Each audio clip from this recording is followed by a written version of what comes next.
ፋኖ ምን የሚባል አደረጃጀት ነው ፋኖ እናውቃለን ቀደም ብሎ ኦህዴድ ያስታጥቀው ያቋቋመው ድርጅት እንደሆነ ለረጅም ጊዜ ብዙ ቀበሌዎችን በኪራሙ በጊዳያና በአንገርጉትን ምናምን ለረጅም ጊዜ ስናወራው የቆየ ነገር ነው ለረጅም ጊዜ አንድም ቀን ይሄ ነገር ትክክል አይደለም አላለም ኢንፋክት የአካባቢውን ህዝብ ትጥቅ አስፈትቶ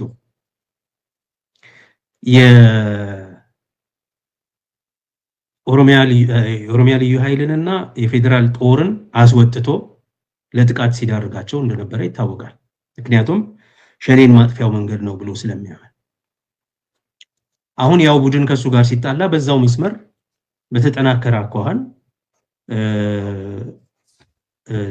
ከመንግስት ጋር በተደረገው ፍልሚያ በጣም በከባድ ሽንፈት አድርሰውበታል ይሄ ሲሆን ተስማምተናል ከፋኖም ጋር ከሌሎችም የጥምረት ኃይሎች ጋር ተስማምተን እየሰራን ነው የሚለው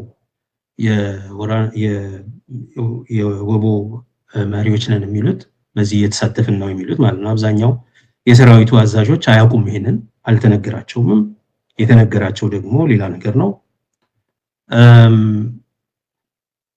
ሁለት ሰው ነው እኔ እንዳጣራሁት ለማግኘት የሞከሩት ከአትሊስት የትግራይ ሰዎች በጥምረት ውስጥ ያሉት ከነዚህ ሁለት ሰዎች ጋርም በወግ እንኳን ለመገናኘትና ለማውራት አልተቻለም ብዙም ነገር የለም ነገር ግን ከነሱ ጋር ትብብር ጀምረናል ብለው በገደምዳሜ ያወራሉ ምን እየሆነ ነው ምን አይነት ትብብር ነው የተስማሙት ቢያንስ እነሱ በተስማሙበት በዚህ ጊዜ የኦሮሞ ህዝብ ከሁለት ሳይድ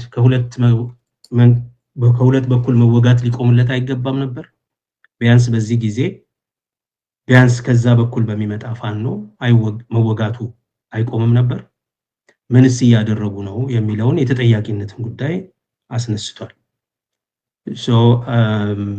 እሱ አንድ ጥያቄ ነው ሁለተኛ ባለፈው ሳምንት ያነሳ ነው አለን እናንተ እስከ 39 ሰው የተገደለበት ንጹሃን ከበው የተመቱበት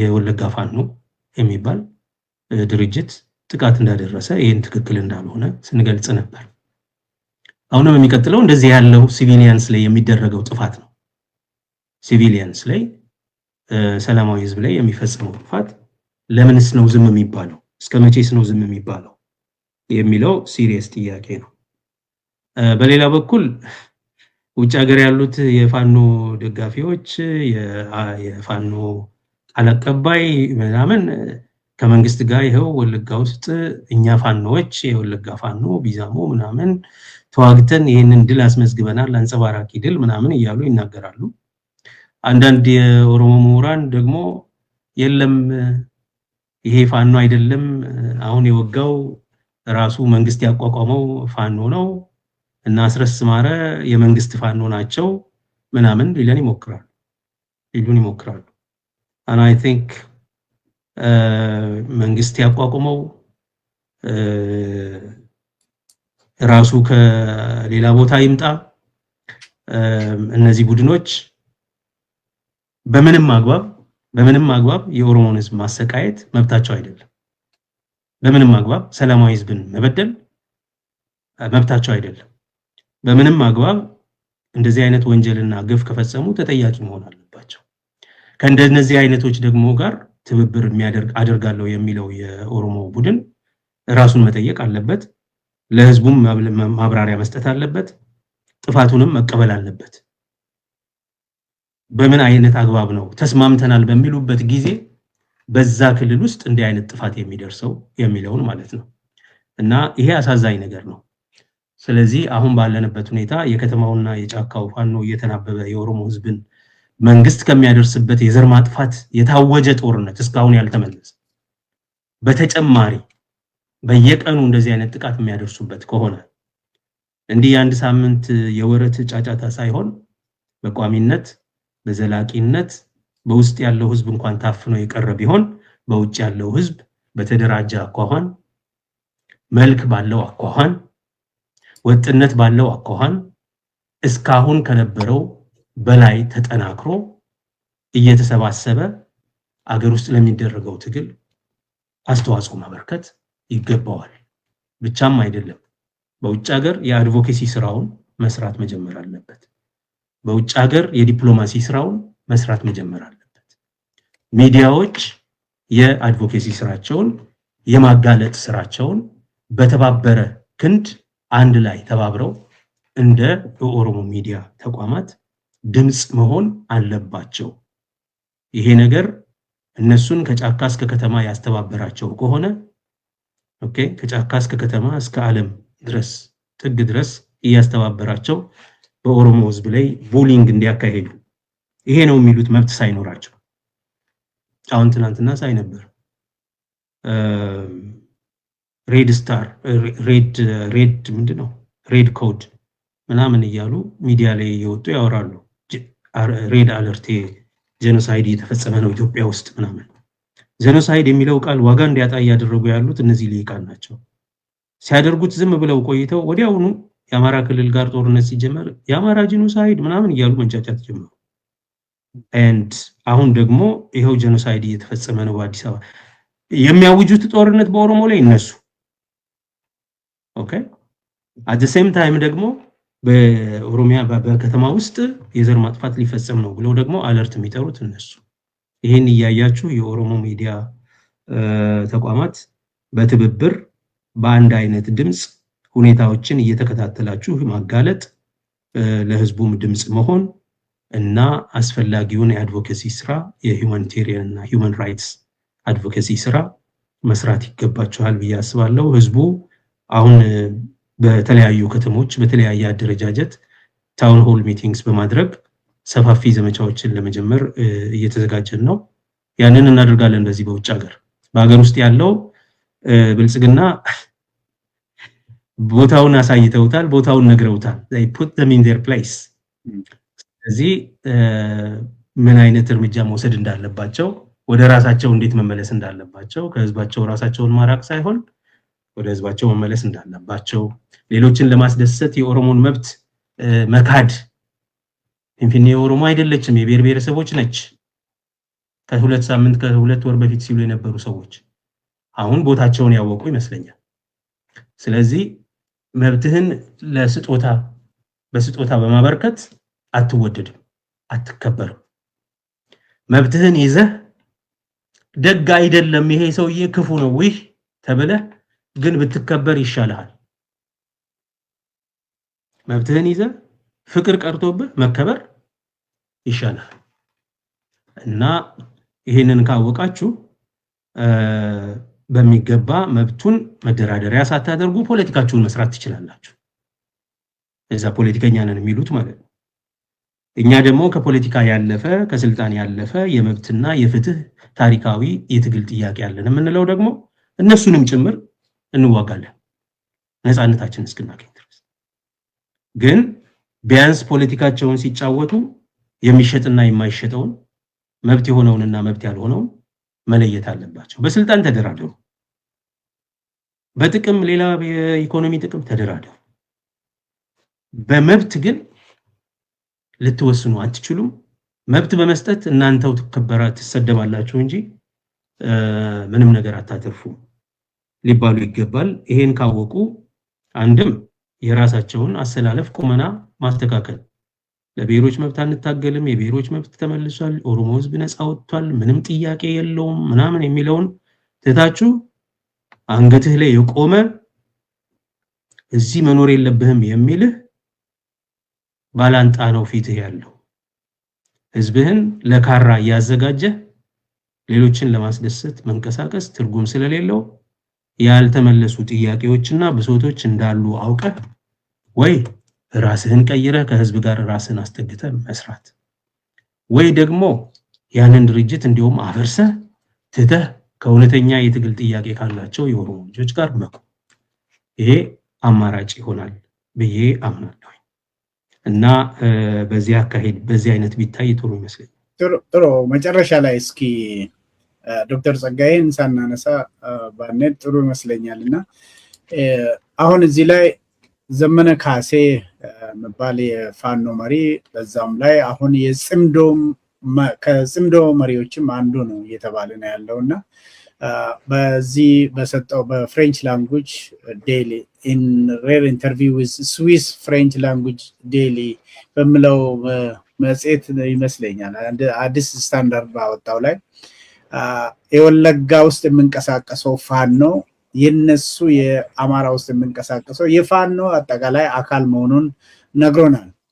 ሌሎች ደግሞ የነሱ ቃል አቀባዮች ጋዜጠኞችም እንደዚሁ ፋኖ በአጭር ጊዜ የተቋቋመው የቢዛሞ ወለጋ ጥሩ ውጤት እንዳስመዘገበ ወታደራዊ እርምጃዎችን በመውሰድ እንዳስመዘገበ እየተናገሩ ናቸውና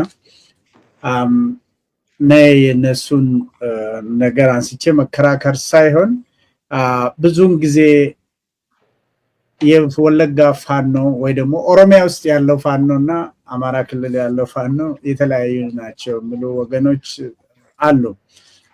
እስኪ በአንተ አመለካከት እዚህ ላይ አስተያየት እንድትሰጥ ነው የፈለኩት። ሁለተኛ ደረጃ ትብብርም ይሁን ጽምዶም ይሁን ሌላም ስም ፋኖም የተሰጣቸው አካላት ዋና ግባቸው ምንድነው? አላማቸው ምንድነው? ቀን ተሌት 4 ኪሎ ነው የሚያልሙት። 4 ኪሎ ምንድነው ግባቸው?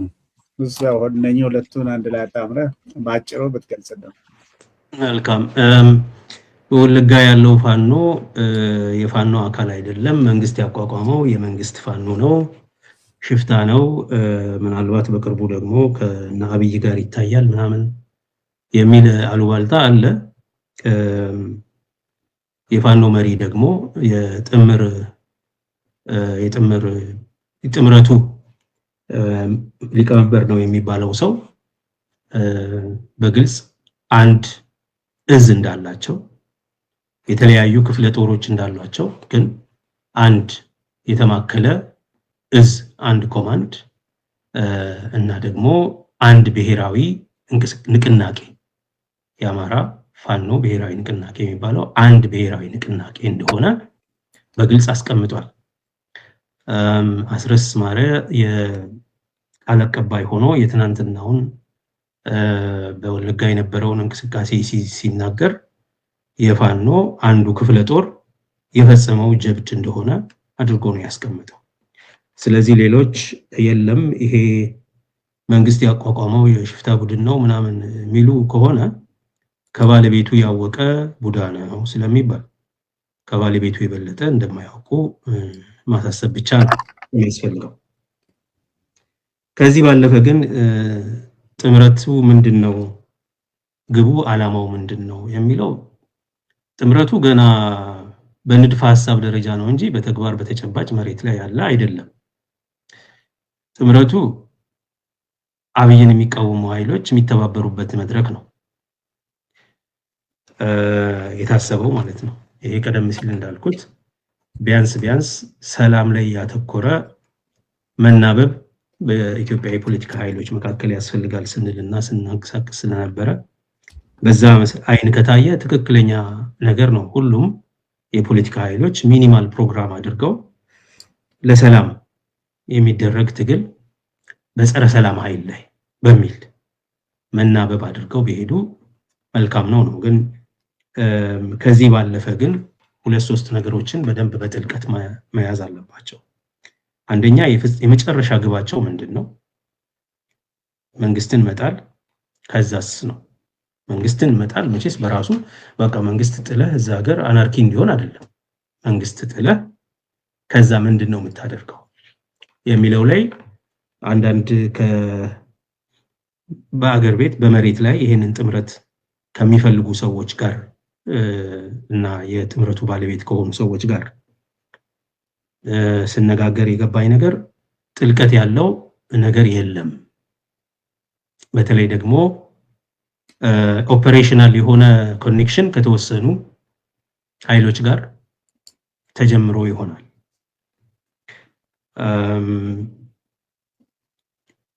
ከሁሉም አይደለም፣ ኦፐሬሽናል ኮኔክሽን ነው። እዝ የማማከል በአንድ ላይ የማስተባበር ወታደራዊ ኦፕሬሽኖችን አብሮ የማጠናቀር እንደዚህ አይነት ነገር ጋር አልተደረሰም።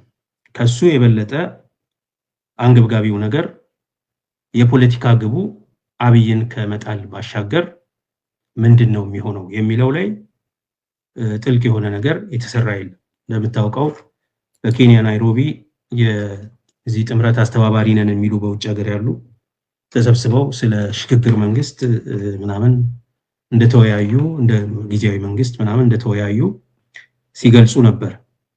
እናም በአጭር ጊዜ ውስጥ ፊንፊኔ ገብተው ባቅላባ እንደሚጋብዙን ምናምን ሲያወሩ ነበር ፕሮፌሰር መሐመድ ሐሰን። ነገር ግን አንደኛ ነገር እነሱ ነን የሚሉት ጥምረትና ሀገር ቤት በሜዳ ላይ ያሉት ኃይሎች የሚሉት ጥምረት የተለያየ ነው። እውነተኛ ጥምረት ከተፈጠረ የጥምረቱ ባለቤቶች እነ ደብረጽዮን እነ አስረስ ማረ እነ ዘመነ እዛው ሜዳ ላይ ያሉት ሰዎች ነው የሚሆኑት እንጂ እነዚህኞቹ ነገር የሚያቀላጥፉ አድቮኬሲ የሚሰሩ አንድ የተወሰነ ደረጃ ዲፕሎማቲክ እንቅስቃሴ ሊያደርጉ የሚችሉ ሊያግዙ ዲፕሎማቲክ የሆነውን ነገር ሊያግዙ የሚዲያውን ፕሮፓጋንዳውን ሊያግዙ የሚችሉ ይሆናል እንጂ ራሳቸው የጥምረት አለቃና አድራጊ ፈጣሪ ሊሆኑ እንደማይችሉ ግልጽ ነው። እና አንዱ አሁን ያለው ሰቀቀን እንዲያውም አንደኛ ነገር ኦፕሬሽናል ኮኔክሽን ቢኖርም ኮኔክት አድርገዋል። ብዙ ግን ጥልቀት ያለው ዝርዝር የኦፕሬሽን እዝ ምናምን የማቀላቀል የማዋቀር ነገር የለም። ሁለተኛ በአላማቸው በመጨረሻ ግባቸው ላይ ግልጽ የሆነ ነገር የለም። ምክንያቱም ታክቲካሊ በሰላም ዙሪያ ትነጋገራለህ፣ ግን የሰላም አጀንዳ የሚያበቃው የአብይ አህመድ መንግስት ሲወድቅ፣ መንግስት ከወደቀ መንግስት ነው የጸረ ሰላም ስለሆነ ያንን የጸረ ሰላም ኃይል በሁላችንም ላይ ጦርነት ያወጀውን ኃይል ማስወገድና ሸልፍ ማድረግ አንድ ነገር ነው። ከዛ ጊዜ ጀምሮ የጥምረት አጀንዳ መቀየር አለበት። አሁን ጸረ ሰላም ኃይሉ ወድቋል። ሰላምና መረጋጋት እንዴት እንመሰርታለን? ኦኬ፣ አገሪቱ ውስጥ ላሉ አንገብጋቢ ጥያቄዎች እንዴት መልስ እንሰጣለን? የመንግስት የስልጣን ክፍተት እንዳይኖር፣ ፓወር ቫኪዩም እንዳይኖር እንዴት አድርገን ራሳችንን እናዘጋጅና እናደራጃለን? ከዛስ የተለያዩ የፖለቲካ ግልጽ ግቦቻችን ምንድናቸው? እንዴት አድርገን እናቀዳድማቸው? እንዴት አድርገን እናሰናስላቸው? እንዴት አድርገን እንፈታቸዋለን በሚለው ላይ ፍሬምወርክ መግባቢያ ማዕቀፍ ምንም ይሁን ምን ማለት ነው ግባቸው እንዴት አድርገን ወደ ተግባር እንወስዳቸዋለን የሚለውን መግባቢያ ማዕቀፍ ፍኖተ ካርታ በለው ቻርተር በለው የሆነ ነገር። ሶስተኛ የፍትህ ጉዳይ፣ ምክንያቱም ይሄ በጦርነት የቆሰለ ሀገር ነው፣ ብዙ እየደማ ያለ ሀገር ነው። በነገራችን ላይ one of the reasons ይሄ የምክክር ጉባኤ የሚባለው ትርጉም አልባ የሚያደርገው ነገር ኢትዮጵያ ውስጥ የፖለቲካ ማህበረሰብ አንድነት ፈርሷል ለረጅም ጊዜ። ለምሳሌ በኦሮሚያና በሶማሌ ክልል መካከል የተፈጸመው የመፈነቃቀል አደጋ አንድ የፖለቲካ ማህበረሰብ እንዳይደለ የሀገር አሳይቷል። ማንም ሰው አባከና ብሎ ዞር ብሎ ያየው የለም። ያን ትግራይ ላይ የዘር ማጥፋት ወንጀል ሲፈጸም አገር በሙሉ ነው እጅ በደረት አድርጎ ከመከላከያ ሀገር ጎን ቆም ያለው ብሎ ያስቻለው ይሄን መንግስት። ትግራይ ከህገ መንግስት ተስፈንጥራ ስትወጣ እስከ ዛሬ ድረስ አልተመለሰችም። የትግራይ ህዝብ ከኢትዮጵያ ህዝብ ጋር ያለው ግንኙነት ምን ይሆናል የሚለው በግልጽ የተመለሰ አይደለም። ብዙ ነገር ተብሏል።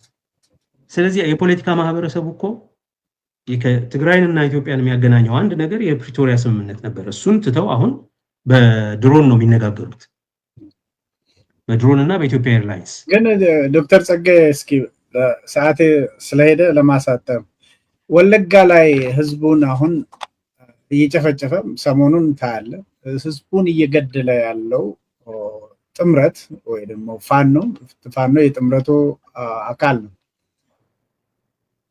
ፍንፍኔ ወደ ፍንፍኔ መምጣቱ ለኦሮሞ ምኑ ነው? ምንድነው ለህዝቡ የሚያተርፈው? ህዝብ ወለጋ ላይ እንደዚህ አይነት ወንጀል የፈጸመው ወገን ነገ እንዴት ህዝቡን ይይዛል? ስልጣን እንኳን አይመስለኝም ስልጣን እንኳን ቢይዝ። እሱ ራሱን የቻለ ጉዳይ ነው። አሁን ስለ ጥምረቱ ነው የምናወራው እና ቀደም ሲል እንዳልኩት ግን የፖለቲካ ማህበረሰብነታችን ተበትኖ ፕሪኬሪየስ ነው ያለው። ስለዚህ እንደዚህ የተበተነ ማህበረሰብ ውስጥ መግባባት ብለህ አታወራም መጀመሪያ። የሆነ ሆኖ አሁን ወዳልከው ነገር ስንመለስ ጥምረቱ ውጤቱ ምን ይሆናል እንዳልኩ እነዚህን ነገሮች በደንብ በዝርዝር እርስ በርሳቸው ለራሳቸው ተግባብተው ይሄንኑ ለኮንስቲትዩንሳቸው አሳውቀው ለህዝባቸው ማለት ነው በተጠያቂነት መንፈስ ሊገቡበት የሚገባ ነገር ነው። የኦሮሚያ ክልልን በተመለከተ አሁን ከነሱ ጋር ተሳትፈዋል የሚባሉት መሮና ጅሬኛ ናቸው እና እነሱም በአንድ አገናኝ በኩል ያው ሐሳባቸው ምን እንደሆነ በግልጽ ሳይናገሩ በአንድ አገናኝ በኩል ነው መሰረታዊ የመገናኘት ነገር ያለው። ሌላው የኦሮሞ ነጻነት ሰራዊት ጦር የሚያውቀው ነገር የለም። ኦኬ ስለዚህ ምን እንደሚያደርግ አያውቅም። በኦሮሚያ ውስጥ አብይ አህመድ ጠላታችን ነው፣ ብልጽግና ጠላታችን ነው ብለህ እየተዋጋ ከሆነ ከብልጽግና የባሰ የከፋ ዓላማ ለኦሮሞ ህዝብ ይዞ የመጣውን ከዛ በተለየ አይን የምታይበት አግባብ አይኖርም። ይሄ ሰራዊቱ እይታ ነው። ከዛ በተለየ አግባብ ልታየው አትችልም። አብይ አህመድ ጠላት ነው ካልክ የነጻነቴ፣ የህዝቤ፣ የመሬቴ፣ የትግል ዓላማዬ ጠላት ነው ካልክ ፋኖ ደግሞ አብይን ሲሰድብ እንኳን ኦነግ ነው የሚለው። አብይን ለማቆሸሽ ቆሻሻው ኦነግ ነው ማጠልሻው ማለት ነው። እና ከዚህ ቡድን ጋር ልሰራ እንዴት ይችላልው ብሎ ይጠይቃል። በሜዳ ያለው ወደ 7-8 ብርጌድ አዛዦች የኦሮሞ ነጻነት ሰራዊት አዛዦች ማለት ነው። ማብራሪያ የተሰጣቸው ነገር የለም። ስለዚህ አስቸኳይ ጊዜ ስብሰባ ምናምን እንደመጥራት ወደዛ አይነት እንቅስቃሴ የመሄድ ነገር አለ፣ ውይይት አለ። ኦልራይት በዚህ ሂደት ውስጥ ፋኖ በጥምረት ስምም ይሁን በራሱ ተስፋፊነት እስካሁን ጥምረት አይደለም ወለጋ የገባው የጥምረት አካል ነው እንጂ ፋኖ ይባላል። ያው መሰረታዊ ጥምረት ኦፕሬሽን አላይዝ አድርጎ አይደለም ወለጋ የገባው። ኦኬ ይሄ ፋኖ በራሱም ጊዜ ይሁን በጥምረት በወለጋም ይሁን በሰላሌ እመጣለሁ ካለ ዘን ጥምረቱ ውስጥ ያሉት ሰዎች የኦሮሞ ነጻነት ሰራዊት የሚታገልለትን ትግል እንዴት ነው የሚያዩት? የኦሮሞ ህዝብን የትግል ጥያቄ የመብት ጥያቄ እንዴት ነው የሚያዩት? ይሄንን ይቀበላሉ ወይ? የሚቀበሉ ከሆነ አሁን ያሉ ጫጫታዎችና መግለጫዎችና ፉከራዎችን እንዴት ነው ጥምረቱ የሚያስተናግደው? እንደዛ ከሆነ ደግሞ ይሄ ጥምረት አብይን ለመጣል ያነጣጠረ ሆኖ አብይን የሚጥለው ግን ኦሮሞን ለማጥፋት ከሆነ ኦኬ የኦሮሞ ህዝብ ነጻነት ሰራዊት ኦሮሞን ለማጥፋት የሚመጣ ማንኛውንም ኃይል ይዋጋል። ይሄ ናቹራል ሎጂኩ ነው። ስለዚህ እንደዚህ ያለ ትብብር መልክ ያለው ውጤት እንዲኖረው ከተፈለገ በዝርዝር ኦኬ ከታክቲካል አላያንሱ ሰላም ነው መሰረቱ። ጸረ ሰላም የሆነው አብይ አህመድ መንግስት መውደቅ አለበት ነው። ከታክቲካል አላያንስ አልፎ የዓላማ የስትራቴጂክ ጥቅም የዘላቂ ግብ ላይ መሰረታዊ ማዕቀፍ ላይ መስማማት አለባቸው። አንተም እየታገልክ ነው፣ እኔም እየታገልኩ ነው። ስለዚህ መጨረሻ ላይ ከዚህ ትግል የምናተርፈው ነገር ምንድነው? የትግላችን ዓላማ ጋር ማይጣጣም ከሆነ እንዴት ነው የምናስታርቀው? የሚጣጣም ከሆነ እንዴት ነው የምንተባበረው የሚለው ላይ በዝርዝር መነጋገር አለባቸው። ይሄንን ተነጋግረው በዝርዝር ተግባብተው ካልሄዱበት ሳይግባቡ ተጣምረናል እያሉ ነውና መጨረሻም ምናልባትም አብይ ከወደቀም እርስ በርስ ጦርነት እዛው ይጀምራሉ በሱ መቃብር ላይ ማለት ነው። ካልሆነ ግን ቀድሞውኑ አሁን እንደተጀመረው በተናጠል እርስ በርስ ይዋጋሉ ማለት ነው። ጥምረት የሁሉም የብዙ የ7-8 ፓርቲዎች ግንባር ከሆነ ዘን በ8-7 ፓርቲዎች ግንባር ውስጥ ጠቅላላ ግቡ ምን እንደሆነ የእያንዳንዱ ፓርቲዎች የተለያየ ሐሳብ እንዴት እንደሚስተናገድ የሚስማማው ሐሳብ ላይ እንዴት እንደሚተባበሩ ከወዲሁ ቁጭ ብለው መነጋገር አለባቸው። እስካሁን ድረስ እንደዛ ነገር የለም። ስለዚህ በጥምረት ተጣምረው እየመጡብን ነው የሚለው የአብይ አህመድ ማስፈራሪያም ባዶ ነው። ገና ቀደም ብሎ ሰሜናውያን የሰሜን ጭራቆች ሊበሉን እየመጡ ነው ኦሮሞ ምናምን እያሉ የኦሮሞን ህዝብ ማስፈራራት እሱ ስር እንዲሰባሰብ ለማድረግ የሚያደርጉት ጥረት አለ። ስለዚህ ሰዎች ተስማሙ ሲባል በቃ ይሄው በእኛ ላይ ተስማሙብን እነ ኦነግ ሸኔ ለኦሮሞ እየተዋጋን ነው እያሉ ከህወሓት ጋር እንዴት ይግባባሉ? አማራ ፋኖ ለሀገር ይታገላል እያለ እንዴት ከህወሓት ጋር ይግባባል? ምናምን እያሉ ይተራመሳሉ። ምክንያቱ መሰረቱ በቦታቸው ላይ ተቀባይነት ስለሌላቸው የህዝባዊ ድጋፍ ስለሌላቸው ስልጣናቸው በማጭበርበርና በእንትን ላይ የቆመች ስለሆነ ያንን አይነት ማጭበርበር ትሬተን ስለሚያደርግ ነው እንጂ ይዘት ያለው ስምምነት ይዘት ያለው አይነት ቅንጅት በጥምረቱ በኩል ብዙ አይደለም። እዚህ ውጭ ሀገር ያሉት ይጫጫሁ ጥሩ ነው፣ ፕሮፓጋንዳ ይሰራሉ። ከዛ ውጪ መሬት ያለው የጥምረቱ ባለቤት ድርጅቶች እንኳን የሚያውቋቸው ሰዎች አይደሉም። ፉከራና ቀረርቷቸው ብዙ ነው። ጥሩ ዶክተር ጸጋዬ አራርሳ እንደወትሮ ለሰጠህን ሰፊ ማብራሪያ ከልብ እናመሰግናለን። የዛሬውን ዝግጅት በዚህ እንቋጫለን። እኔም አመሰግናለሁ ደጁ፣ እግዚአብሔር ያክብርልኝ። እባካችሁ ሚዲያዎች በርቱ፣ ተጠናከሩ፣ በአንድነት አንድ አቋም ይዛችሁ ተመሳሳይ አቋም ይዛችሁ ለህዝባችሁ ድምጽ ሁኑ። የዘመቻ ዘመን ሆኗል። ከዘመቻ ባላነሰ ሁኔታ እንቅስቃሴ ማድረግ ይገባችኋል። ህዝባችሁን ማንቃት ይገባችኋል። ለህዝባችሁ ድምጽ መሆን ይገባችኋል። አድቮኬሲ ስራ መስራት ይገባችኋል። ይህንን ለእናንተ ደጋግሜ የምለው ነገር ነው። ከአሁን ጀምሮ ይህንን ስራ እስክትሰሩ አንድ የተባበረ የሚዲያ ካውንስል እስክታቋቁሙ በዛ አግባብ ኔሬቲቭ አብራችሁ ፍሬም እስክታደርጉ ድረስ ይህን ከመናገር ወደኋላ በሁሉም ሚዲያ